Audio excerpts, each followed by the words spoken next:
Ayan guys, so testing natin ngayon itong in-order ko sa online. So, alam naman natin fake lang na sure ito, pero testing natin kung maganda.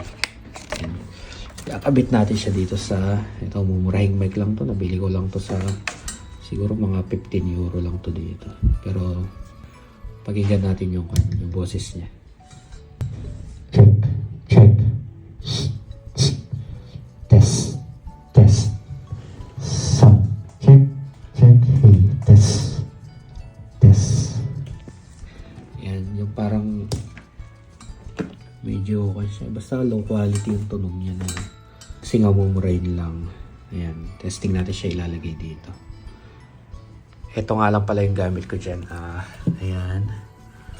China lang din na amplifier. Total, ito lang. Ito naman, yung Bluetooth speaker to na JBL original.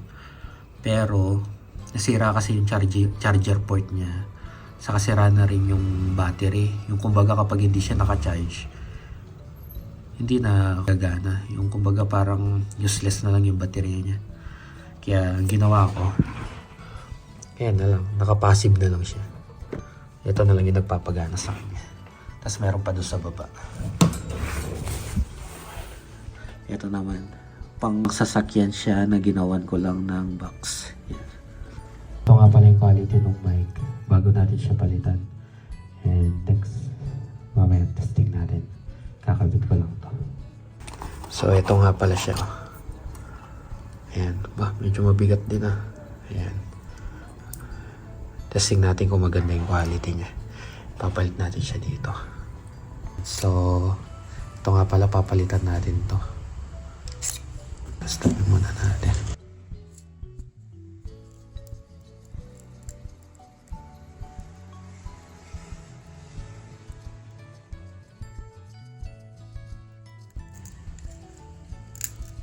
Ayan. So, nakadikit lang siya. Ayan. Ito yung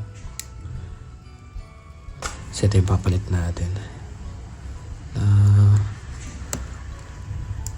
Ito parang walang laman Ito na medyo mabigat siya. Sana maganda yung quality. Dahil wala akong gamit, improvise na lang. Yan. Tanggal na siya. Total simple lang naman to. Color coding lang. Red sa red, black sa black.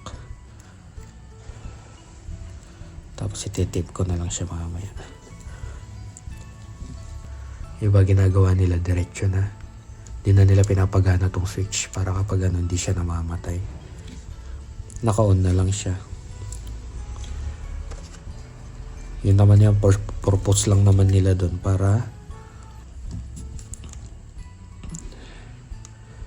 hindi lang siya namamatay kapag yung sa mga pinaparent. Tayo total pang sa atin lang naman, pang trip lang natin. Kaya kahit huwag na. Yan, ingat lang baka kasi magunting mo yun, wala na gaanong, hindi mo nawugot yan dahil wala naman tayong panghinang. Ito nang gagawin ko, itatali ko na lang siya.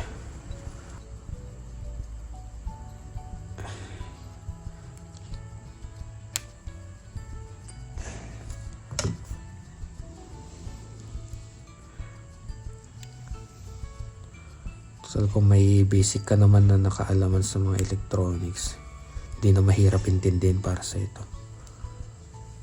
Ayan, ganyan lang. Importante magdidikit lang siya, titip na lang natin siya.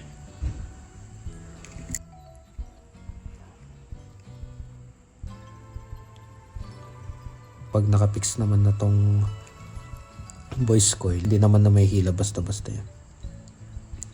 Depende na lang kung may mga agaw sa'yo ng mic na ikaw yung nag-select tapos aagawin sa yung kanta na sinelect mo. Doon naman tayo magkakaproblema. Kunin ko lang yung tape.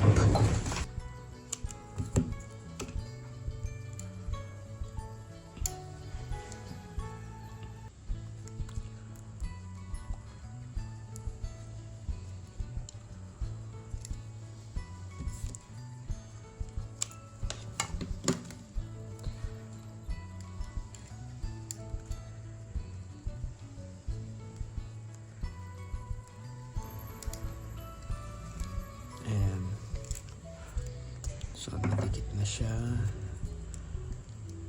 Ngayon, susuksok na lang natin siya ng maganda sa loob.